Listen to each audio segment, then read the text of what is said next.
It was 5:45 in the morning. The street was quiet. Shops were still closed. A woman named Ronki was walking fast to the bus stop, holding her small nylon bag of pure water to sell. Then she heard something. A baby was crying. The sound was soft but painful, like the baby was tired of crying. Ronki stopped. Her heart beat fast. She looked left, looked right, then followed the sound. Under a small table near a kiosk, she saw a black nylon bag. It moved. Ronki dropped her water and rushed there. She opened the bag. What she saw made her cry. A newborn baby. Tiny, dirty, shaking and alone. No note, no name. Just a baby with swollen eyes and no one around. Ronki carried the baby close to her chest. Who would do this? She said, crying. That morning, Ronki didn't go to the bus stop. She went home with the baby, and from that moment, her life changed forever. Ronki lived in one small room. No bed, just a mat on the floor and one small cupboard. She had no husband, no child, and no family. The room always felt cold and quiet. But today it felt different. She cleaned the baby with warm water. She wrapped her in a clean wrapper. Then she sat down and cried, not because she was sad, but because she had never held a baby before. And now, one was sleeping in her arms like she belonged there. She named the baby Sade. That night, Ronki didn't sleep much. Sade cried every hour, and Ronki had to carry her, sing, and rock her to sleep. Her back was paining her, but she didn't complain. For the first time in years, Ronki smiled. Even when she was tired, she felt peace. Maybe God gave you to me, she whispered to Sad. Maybe this is my own blessing. From that night, Ronke stopped feeling alone. She had someone to live for. 3 days later, people in Ronke's compound started asking questions. Where did you carry this baby from? One woman asked with her arms crossed. Ronke didn't like the way they were looking at her. I found her on the street, she said. Some people didn't believe her. They whispered, saying she probably stole the baby. One man even said, go and report to the police or they will come for you. Ronke felt scared. She didn't want to lose Sade. She walked to the nearest police station with the baby tied to her back. She told the officer everything, where she found the baby, how she cried, and how no one was around. The officer wrote it down. Okay, madam, leave your number. If anyone comes to report a missing child, we will call you. Ronke nodded. As she left the station, her eyes were full of tears. Please don't let anyone come for her, she prayed quietly. She's mine now.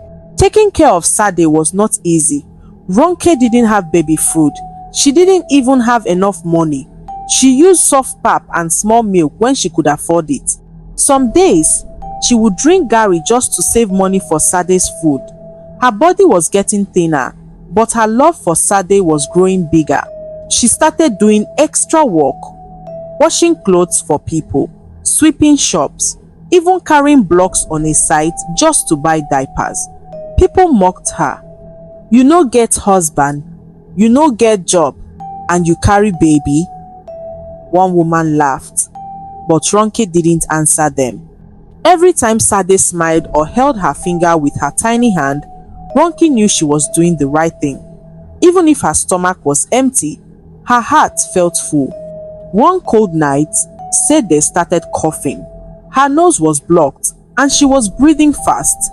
Ronke didn't sleep. She placed a warm towel on Sade's chest and carried her all night. The next morning, Sade was weaker. Her eyes looked tired.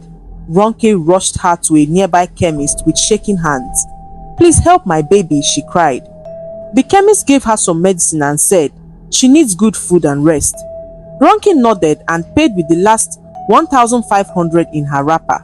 That evening, she had no money left for food, but Sade was sleeping peacefully. Ronke sat beside her, holding her small hand.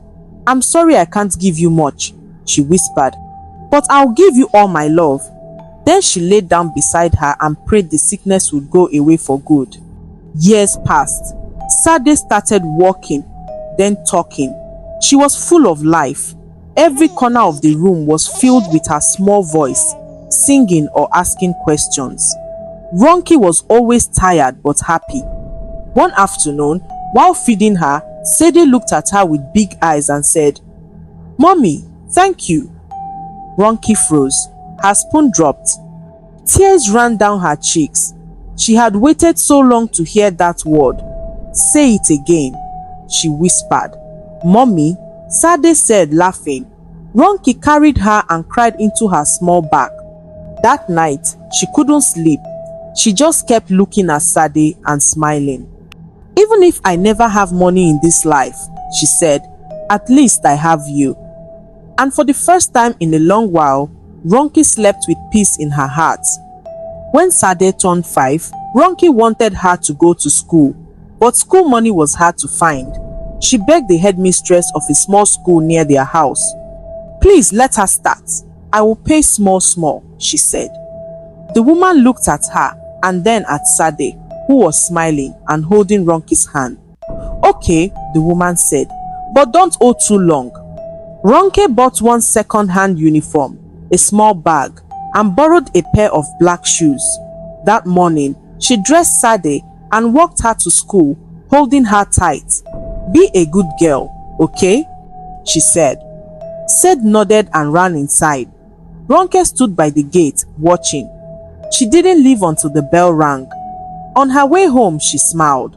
She was poor, but her child was in school. That was all that mattered. At school, Sadie was smart. She always had her hand up, answering questions. But when the teacher asked, "Who is your mommy?"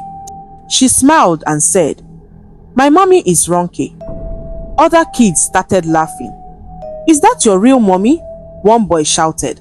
Sadie didn't understand. She ran home and asked, "Mommy, why did they say you are not my real mommy?"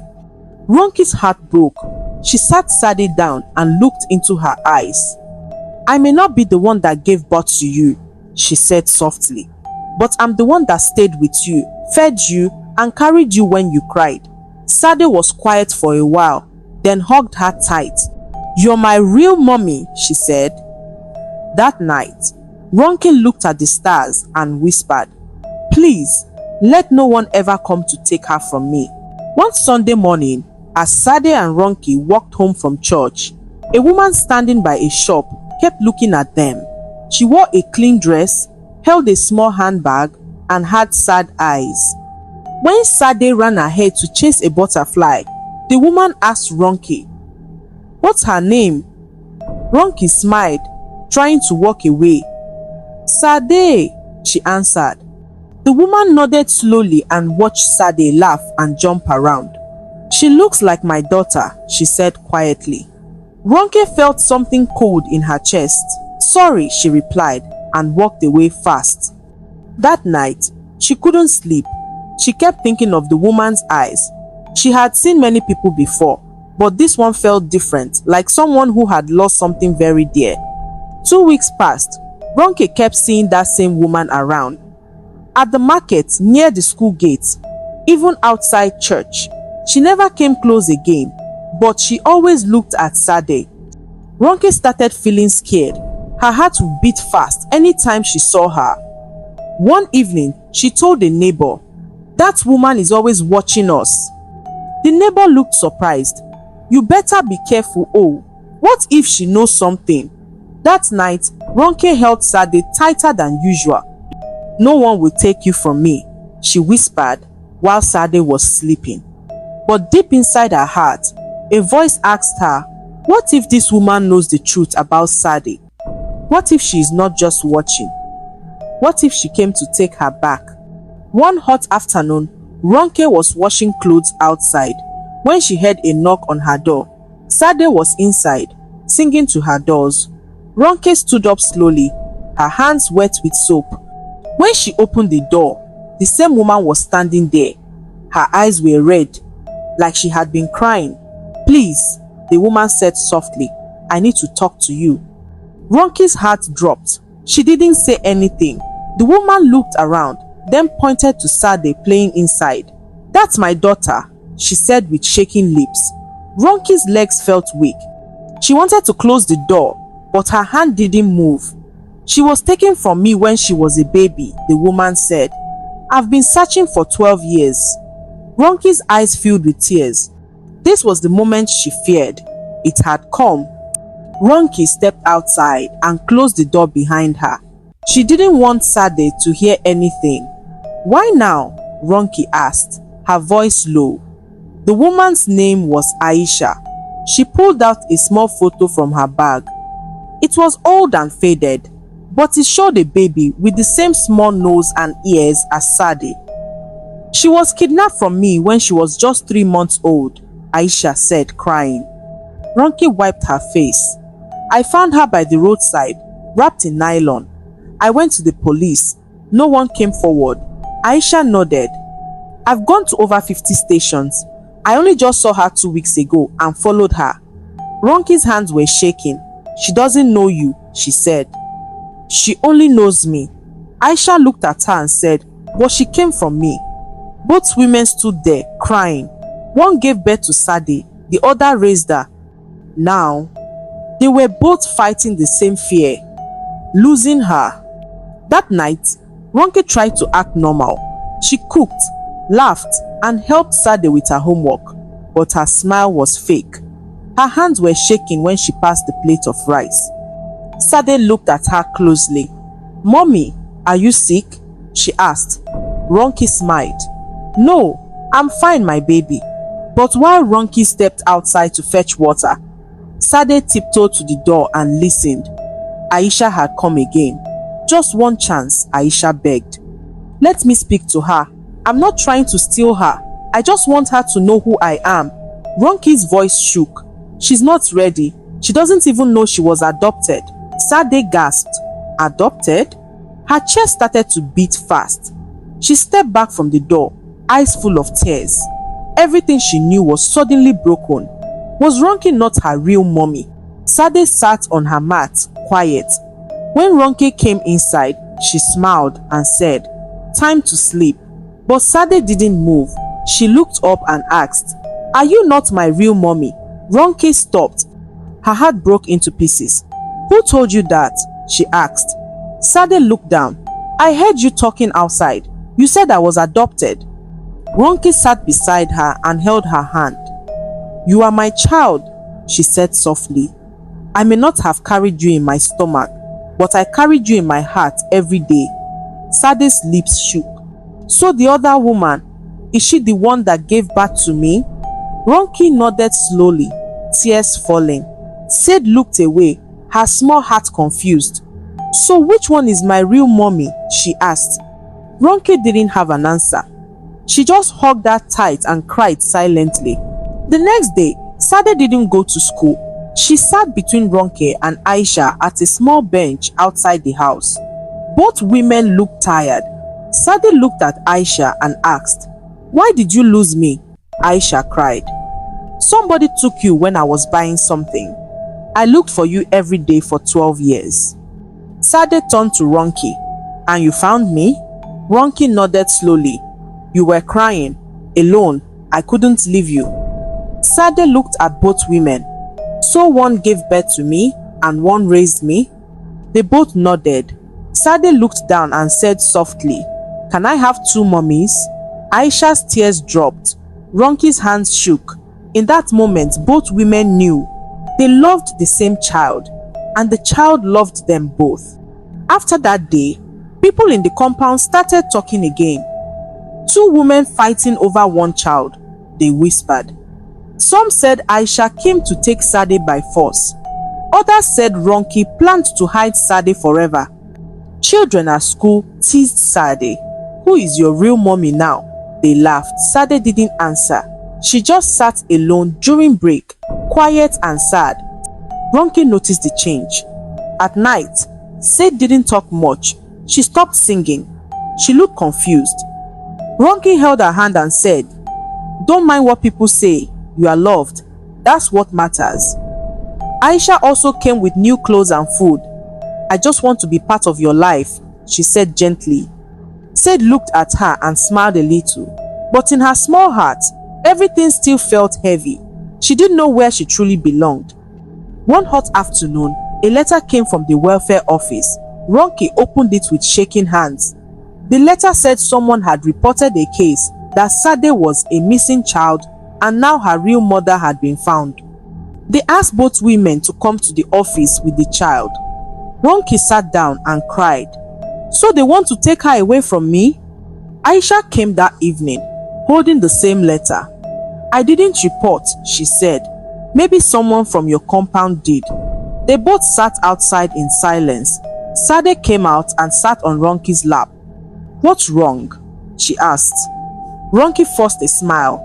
We're just going to see some people who want to help. But deep inside, she was scared. She had kept Sade safe for years. Now, she didn't know if she was going to lose her.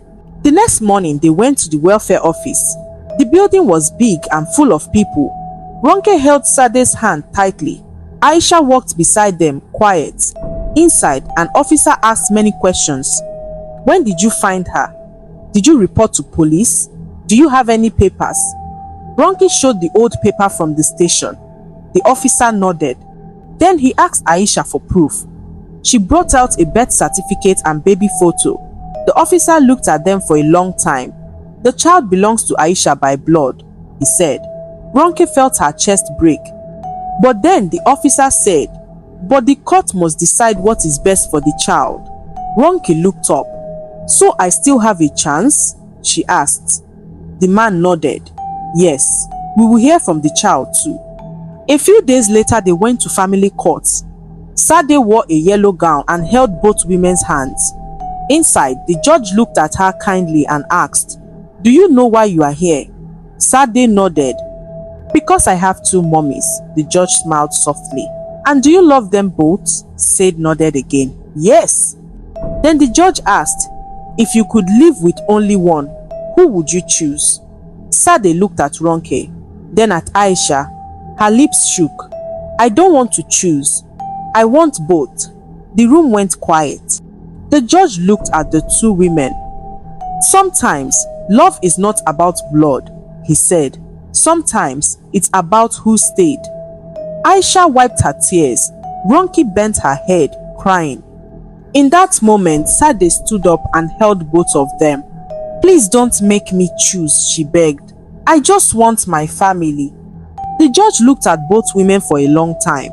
Then he said, Sade will stay with Ronke since she has known her all her life, but Aisha will be part of her life from now on. Ronke's heart jumped. Aisha cried and nodded. Thank you, she whispered. Sade smiled and hugged them both tight. Now I have two mummies and no one can laugh at me again. Weeks passed. Aisha started visiting often. She helped with homework, brought food, and even fixed Sade's school fees. Ronke didn't complain. She shared everything. One Saturday, they all sat and ate rice together. Sade looked up and said, I'm the luckiest girl in the world. I have two mummies that love me. Ronke and Aisha looked at each other, smiled, and nodded. Even though the journey was hard, love brought them together. Sade's birthday was coming. She was turning 13. It would be the first one with both mothers in her life. Aisha came with a big cake and a shiny pink dress. You'll wear this tomorrow, she said, smiling. Sade screamed in joy. It's so beautiful. Ronke watched from the corner, her heart full but also scared. She had never bought big things like that. That night, Sade showed Ronke the dress. Do you like it, mommy?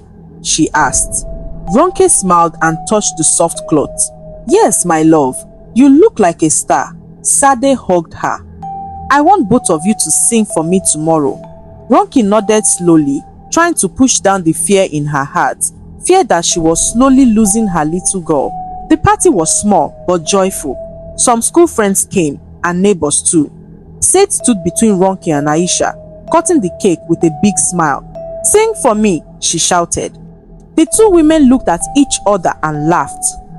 Then, they sang together, their voices shaky but happy. Sade danced and played. Aisha took pictures. Ronke served food. When night came and the guests left, Sade sat between them and said, This was my best birthday ever. Ronke and Aisha looked at her, then looked at each other. Slowly, a friendship began to grow between them, not just because of Sade, but because they were both mothers trying their best. Weeks later, Ronke started coughing at night. She became weak. Aisha noticed and asked, "When last did you go to hospital?" Ronke shook her head. "No money, I'll be fine." But she didn't get better. Sid cried when she saw her mother too tired to cook or even talk much. Aisha took Ronke to the hospital herself and paid for tests. The doctor said it was a chest infection. She needs rest, food, and strong medicine, he said. Aisha bought everything. That night, Sade stayed beside Ronke's bed. "Please don't leave me," she whispered. Ronke smiled weakly. "I'm not going anywhere." Ronke was too sick to move for days. Aisha cleaned the house, cooked and bathed Sade. She even helped with homework. Sade looked at her one evening and said, "You're acting like mommy now." Aisha laughed softly. "I'm your mommy too, remember?" That night, Sid prayed out loud, "God, please heal mommy Ronke. I love her too much."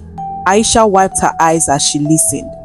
In her heart, she felt something new, not just love for Sade, but respect and deep thanks for Ronke, the woman who raised her daughter with nothing but love. After 2 weeks, Ronke's health started coming back. She could walk around and smile again. One evening, she called Aisha. "Thank you," she said, holding her hand. "You could have taken her and left, but you stayed." Aisha nodded. "You saved her first. I'm only giving back what you gave." Sade walked in and saw them holding hands. She smiled and jumped on the bed. "Now both my mummies are strong." They all laughed. For the first time, the small house didn't feel poor. It felt full of care, healing, and something stronger than pain: unity. People in the compound stopped talking badly. They now greeted both women with smiles. "This child has brought peace," one neighbor said. At school, no one laughed at Sade again. Even her teacher said, "You're lucky to have two mummies who love you like this." Sade's results got better. She even came first in class. During prize giving day, both Ronke and Aisha came to clap for her. She stood on stage, smiled and said, "I thank both of my mothers. One gave me life, the other gave me love. I'm lucky to have both." One day, Sade saw an old photo of herself. When she was small and skinny, with torn clothes, she looked at Ronke. "Was that how I looked when you found me?" Ronke nodded slowly. "Yes, my love. You were cold, crying and alone." Sid hugged her tight. "Thank you for not walking away that day." Ronke kissed her head. "You saved me too," she said. "I was empty before you came." Aisha watched them quietly, tears in her eyes. She didn't speak. She just placed her hand gently on Ronke's shoulder. In silence, pain turned to peace. Said they wrote a letter at school. The teacher asked them to write to their future selves. Said they wrote, "Dear me, no matter what happens, never forget where you came from. You are strong because two women loved you. One found you, one fought for you. You are not broken, you are complete." She gave the letter to Ronke and Aisha to read. They both cried as they read it. Ronke hugged her and said, "You are the best thing that ever happened to us." Aisha nodded. "And we'll always be here, no matter what." Years passed. Said turned 18. She got admission to study nursing. She said, "I want to help people like Mommy Ronke, who stayed strong even when she was sick." Ronke smiled with pride. Aisha bought her a new bag for school. They both went to drop her off. At the school gate, Sade hugged both women tightly. "Everything I am came from both of you." She waved goodbye, tears in her eyes, but her heart was full. She didn't feel like she was leaving two mothers. She felt like she was carrying both of them with her. Many years later, Sade became a nurse. She came back to visit often. On her wall at home, there were two big framed pictures, one of Ronke carrying her as a baby, one of Aisha holding her at graduation. People would always ask, "Who is your real mother?" She would smile and answer, "They both are." Because one woman gave her life and one gave her a reason to live. And in the end, it wasn't about blood, it was about love. Two mothers, one child, and a bond that nothing, not even the past, could ever break.